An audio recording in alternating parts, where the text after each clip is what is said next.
Hey,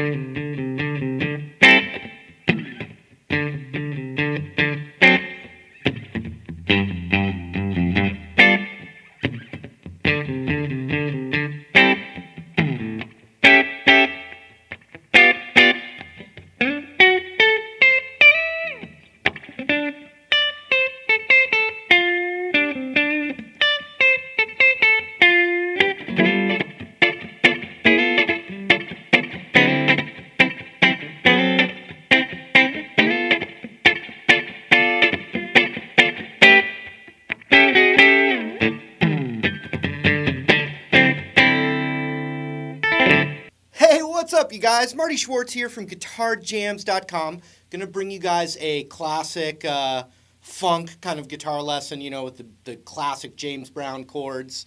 Really fun to play, and a couple cool licks, too, so hopefully you dig it. Also, my website, GuitarJams.com, has a lot of lessons on there that are not on YouTube that will really help you get deeper into becoming a better guitar player. You can try the website out for free for 2 weeks in the link down there below this box, right down there. Anyway, enough of that. We'll zoom in and get funky right now. Here we go. Okay, so the first thing I want to talk about is the structure of the chords of this song. It's like your standard blues, the 1-4-5 of the blues, really, wrapped up in some fancy dressing. So the first chord is a D, and in the blues we could call it D7. But there's some classic R&B, James Brown, chords, and I'm going to give you a few options. But first, let's just talk about the 3 chords of the song. The first chord is D. The second chord is the 4, and that would be a G, like that. And then the turnaround, just like a blues, is the 5, the 4, and the 1. But with the 1, it does what's called an arpeggio. It plays out a 9 chord, which is really fun to do. So the first thing is, let's talk about the classic James Brown chord. I even call it the James Brown chord. It's also known as a 9 chord. And a D9 chord, in the most traditional sense, would have the middle finger on the root, 5th fret right there, and then index would go onto the 4th of the D, ring finger right on the 5th of the G. So that right there is a D7.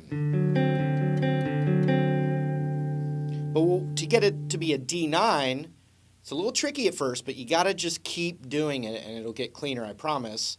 Our ring finger is gonna be flat across the 5th fret there, with these in there. But sometimes, especially like in a big band kind of ensemble, you can even not play that or that and just play the top 3 there. So, I got you. Literally like that. And that can be a D9 chord, which is pretty fun. Right? And then the 4 chord, you could do that too, if not the whole chord, right? And then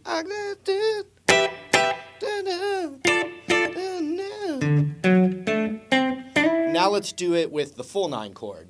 And this rhythm part is actually, I guess you could call these like stabs. It's almost like snare drum emphasis, like do do do do do do do do do do do do do do.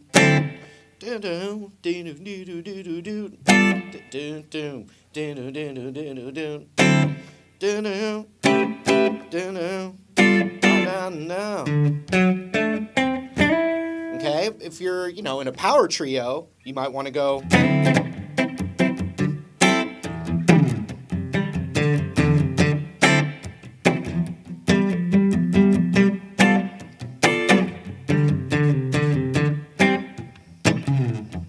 Okay, so you've got the little bass line there. So if the D is right there, you can go, I got you. Da-da. Da-da. Da-da. Da-da. Da-da. wanna know. You could play the 9-chord rhythm the whole time. Ba-da-da-da-da.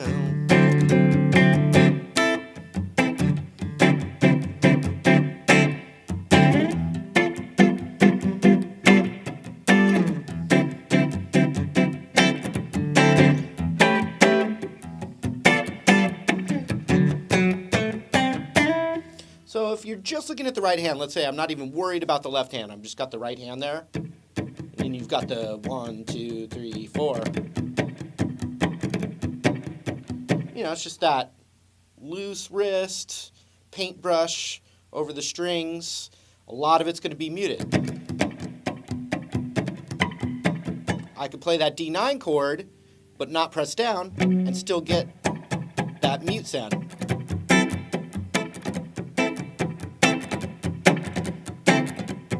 And just squeeze down for tight little punchy staccato chords coming in with the paintbrush on the right side. That's mostly muted. Squeeze down just for those tight little hits. I got you.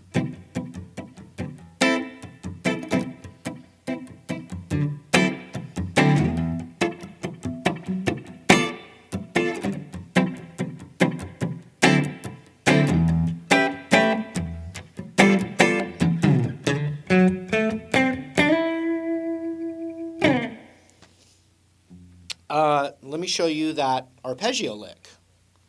You can do it right here. You can do it right here.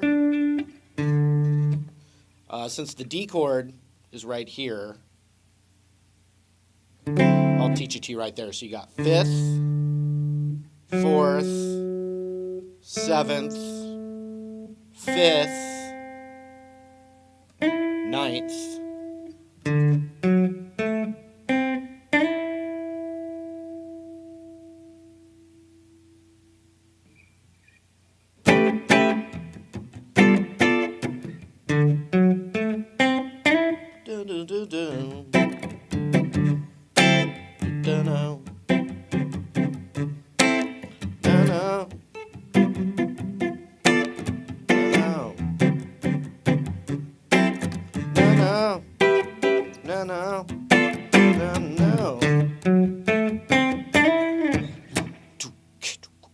Right? And so then you've got a really cool blues lick. You can go right in the D minor pentatonic scale, which would have the root on the 10th fret right there. And also on the 12th fret of the D, you start with that note. Then you go to the root, the octave root, which would be 10 of the high E, down the pentatonic, 13, 10, then back up again, back down. So from there.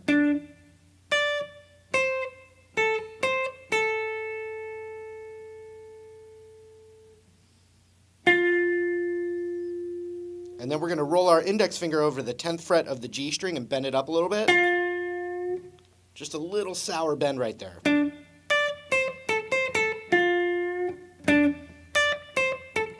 And that's obviously the saxophone part in that song, but you know, it's always good to know it. Maybe the guitar doubles with it, but you know, it's obviously a saxophone feature there. When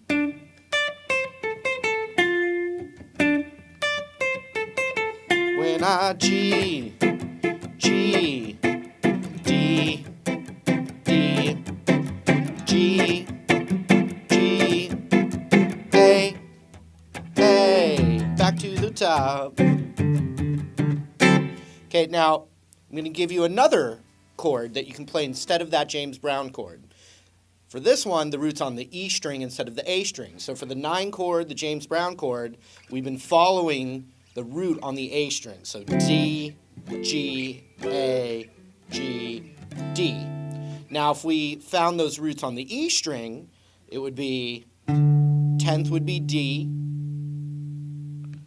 The G is right here on the 3rd, and then the A would be on the 5th. Here's the voicing we're going to play for that, for the E root. So for D, we're not even going to play the low, these low 3 strings here. We're going to play an upper register kind of thing. So it would be, you know, basically barring the 10th fret where I'm finding the root on the high E or low E, And then I'm adding my middle finger to what's called the major third of the chord, which would be, for the D chord, it'd be the 11th of the G. And then my pinky is going to the 13 of the B, which is the 7th tone.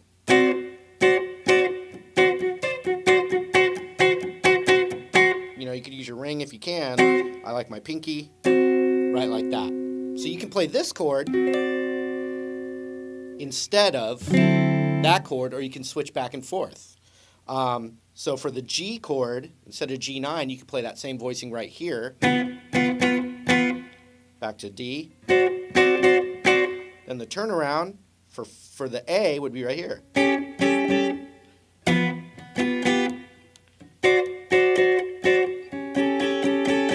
So for that D,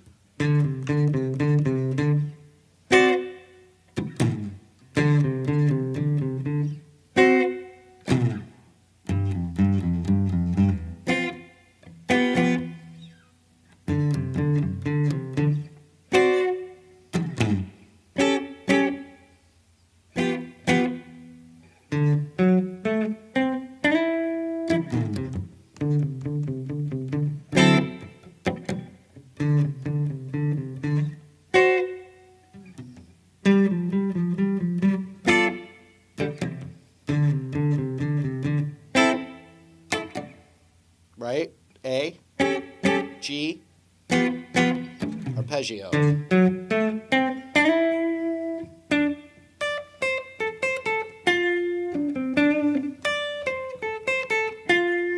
G,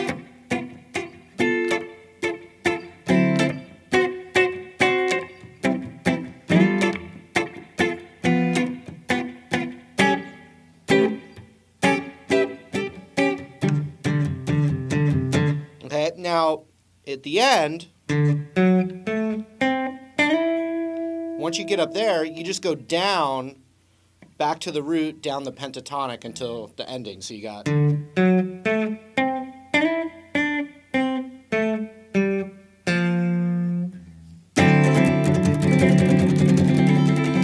All right, that was it. Thanks for hanging out. I hope you enjoyed it. Remember, you can try my website out down in that link down there, and I really appreciate that extra support. I really do. Hopefully, we'll see you in another video, and I can't wait for it. All right, see you later.